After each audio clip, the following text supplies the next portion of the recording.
कैसे हो भाई लोग? Welcome to part 23। अगर पिछले वीडियोस नहीं देखी तो जाकर देख लो। और 10,000 सब्सक्राइब का चैलेंज अभी भी ऑनगोइंग है, तो कर दो और सरप्राइज के लिए रेडी रहो। तो कंटिन्यू करते हैं आज की वीडियो।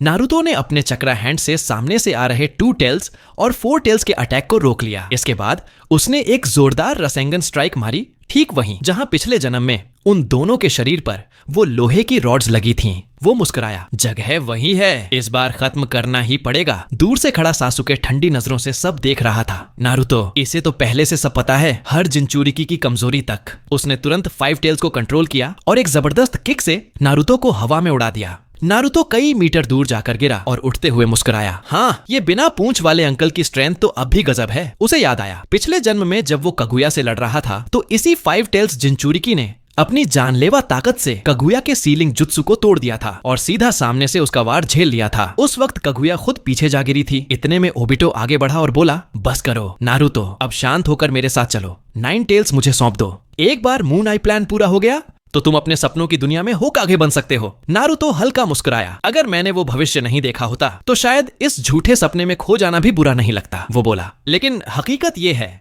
मून आई प्लान बस एक बहाना है, किसी को वापस लाने के लिए बुना गया झूठ। ओबिटो उसकी बात सुनकर चौंक गया। क्या मतलब है तुम्हारा? लेकिन नारुतो कुछ कहता उससे पहले सासुके अचानक कुसानागी तलवार लेकर बीच में आ गया। वो जानता था अगर नारुतो यूं ही बोलता रहा तो सब कुछ बिगड़ सकता है। असल में सासुके के भी अपने प्लान थे। वो ओबिटो के हाथों में मोहरा तो था, पर उसी को इस्तेमाल करने की सोच रखता था। उसका असली इरादा था कागे को खत्म करना और नारुतो को भी मिटा देना। उस दिन के बाद कोई नहीं बचेगा जो मुझे रोक सके, वो बुदबुदाया। मैं पूरे निंजा वर्ल्ड की नफरत अपने ऊपर लूंगा और खुद बनूंगा इसका अकेला जज और सजा देने वाला। वो दिन होगा जब दुनिया बिना झगड़ों की नई शुरुआत देखेगी। अब उसका अंधकार पहले से भी गहरा हो चुका था। नारुतो ने तुरंत किलर बी की तरफ देखा। बी, अब टाइम है, जंगल साफ कर दो।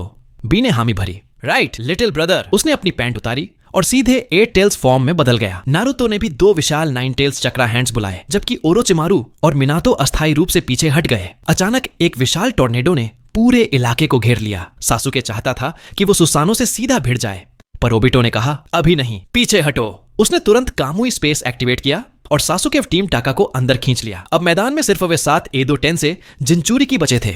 जब धूल और धुआं छांटा, नारुतो और बाकी लोग फिर से मैदान में लौट आए। ओरोचिमारू सब देखकर बोला, वाह, ये है असली 8 टेल्स की पावर। जमीन पर पड़े 7 जिंचुरिकी को देखकर किलर बी ने तुरंत अपने इंक क्लोन बुलाए और उन पर सीलिंग जुत्सु चलाया। उसे लगा अब सब खत्म, पर तभी वो 7 जिंचुरिकी सील तोड़कर अपने अगले रूप में चले गए। उसी वक्त काले घूमते स्पेस वार्प से ओबिटो और सासुके दोबारा प्रकट हुए। सासुके ने बिना 1 सेकंड गंवाए 7 जिंचुरिकी को कमांड दी, सभी एक साथ नारुतो पर हमला करो। किलर बी ने देखा कि नारुतो को चारों तरफ से घेरा जा रहा है, तो वो भी आगे कूद पड़ा। उसने लाइटनिंग चक्रा से घिरी अपनी ब्लेड सीधे सासुके की ओर फेंकी, पर सासुके ने बिना पीछे देखे तलवार से वार रोक दिया। किलर बी मुस्कुराया, हाँ, इस बार तू सच में और स्ट्रांग हो गया है भाई। पिछली बार तो क्लाउड विलेज में बस तू मार खा रहा था। यह सोचकर बी मुस्कुरा दिया। सासुके ने पीछे मुड़कर ठंडे लहजे में कहा, अब वक्त आ गया है कि किलर बी से उस पुरानी लड़ाई का हिसाब बराबर किया जाए। इतने में ओरोचिमारू अचानक टीम टाका के पास आ गया। उसकी वो पुरानी शैतानी मुस्कान देखकर सबके चेहरे सख्त हो गए। सुइगेत्सु तो उसे देखकर इतना डर गया कि लगभग पानी बन ही गया। वो तुरंत बोला, भाई, हमें बस साइड में खड़े रहकर देखना चाहिए, लड़ाई में हाथ डालने की जरूरत नहीं। ओरोचिमारू हंसते हुए बोला, मेरी भी यही इच्छा है, बस तुम तीनों बीच में मत पड़ना। बाकी नारुतो और किलर बी का मामला है। उधर निंजा अलायंस के हेडक्वार्टर्स में रायकागे बेचैनी से टहल रहा था, जैसे गरम तवे पर चींटी रख दी हो। वो साफ समझ गया था अभी जो जबरदस्त चक्रावेव महसूस हुई वो किसी और की नहीं, किलर बी की ही थी। रिपोर्ट आई कि फिलहाल नारुतो, किलर बी और सासुके आमने सामने हैं। दोनों पक्षों में जबरदस्त टकराव चल रहा है। सुनादे ने रायकागे को शांत रहने को कहा, घबराने की जरूरत नहीं, हमारी तरफ से जिराया सामा पहले ही निकल चुके हैं। रायकागे ने सिर हिलाया। उसे जिराया की ताकत भली भांति याद थी। कभी क्लाउड विलेज उन्हें सबसे खतरनाक लीफ शिनोबी मानता था। जिराया का नाम सुनते ही रायकागे को अचानक वो दिन याद आ गए जब नारुतो ने उसकी विलेज में अजीब बर्ताव किया था। एक 16 साल का बच्चा उस लोकेशन तक अकेले कैसे पहुंच गया? वो सोचने लगा, शायद नारुतो सच में भविष्य देख सकता है। इस बीच जिराया तेजी से भाग रहा था। दूर आसमान में उठते मशरूम क्लाउड को देखकर उसका चेहरा गंभीर हो गया। दुनिया के सबसे ताकतवर चक्रा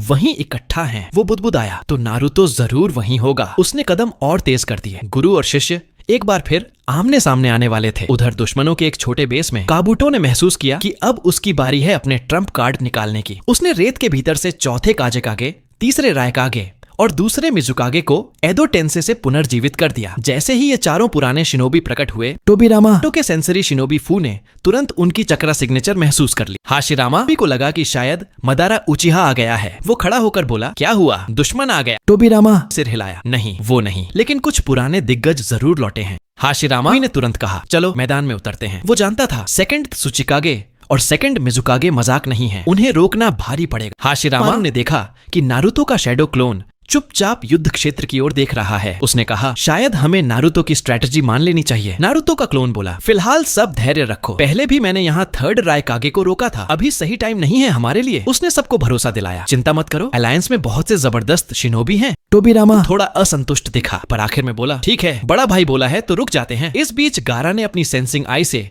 उन चारों एदो शैडो को देख लिया, जिनमें उसका खुद का पिता भी था। उसने तुरंत आदेश दिया, सभी यूनिट अलर्ट पर रहें, और रिपोर्ट को हेडक्वार्टर्स भेज दिया। रायकागे को जैसे ही पता चला कि उसके पिता भी एदो टेंसे से बुलाए गए हैं, वो गुस्से में उफान पर आ गया। वो उठ खड़ा हुआ, मैं खुद जाऊंगा, त्सुचिकागे ने कहा। त्सुचिकागे डील करेगा, उससे बेहतर कोई नहीं। शिकाकू ने युद्ध की स्थिति का एनालिसिस किया। अभी सबसे बड़ी चुनौती है गारा के क्षेत्र में वो 4 पुनर्जीवित शैडो। नारुतो मोर्चे पर किनकाकू और गिंकाकू। उसने फैसला सुनाया, ओनिकी तुम गारा को सपोर्ट करने जाओ और त्सुनादे नारुतो की मदद के लिए समुद्री किनारे जाओ। त्सुनादे ने तुरंत हामी भरी, क्योंकि उसे अभी पता चला था दान कातो भी पुनर्जीवित हो चुका है। फिर शिकाकू ने आदेश दिया, गारा की फोर्स का आधा हिस्सा रुई की मदद को भेज दो, और गारा तुम चाहो तो अटैक शुरू कर सकते हो, क्योंकि एक बात पक्की है, अगर गारा मुश्किल में पड़ा तो नारुतो चुप नहीं बैठेगा। वो आगे बोला, अगर मिनातो नामिकाजे नारुतो के साथ है तो बाकी जो fire shadow reaper death seal से बंद थे वो भी लौटने वाले हैं। जरूर उन्हें भी पुनर्जन्म जुत्सु से वापस बुलाया गया है, और वे सब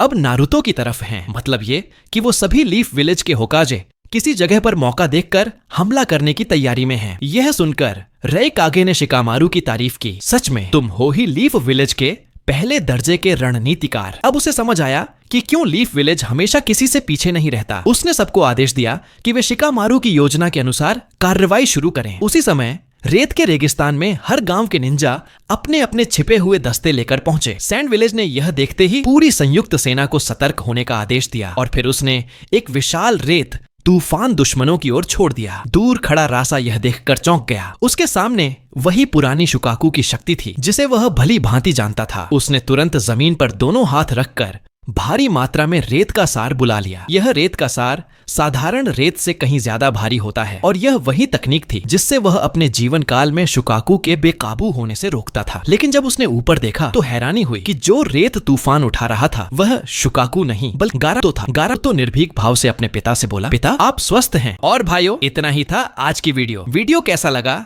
कमेंट में बताओ। तो बाकी सब्सक्राइब करके घंटा बजा दो। नेक्स्ट वीडियो के लिए रेडी रहो। मिलते हैं अगले वीडियो में।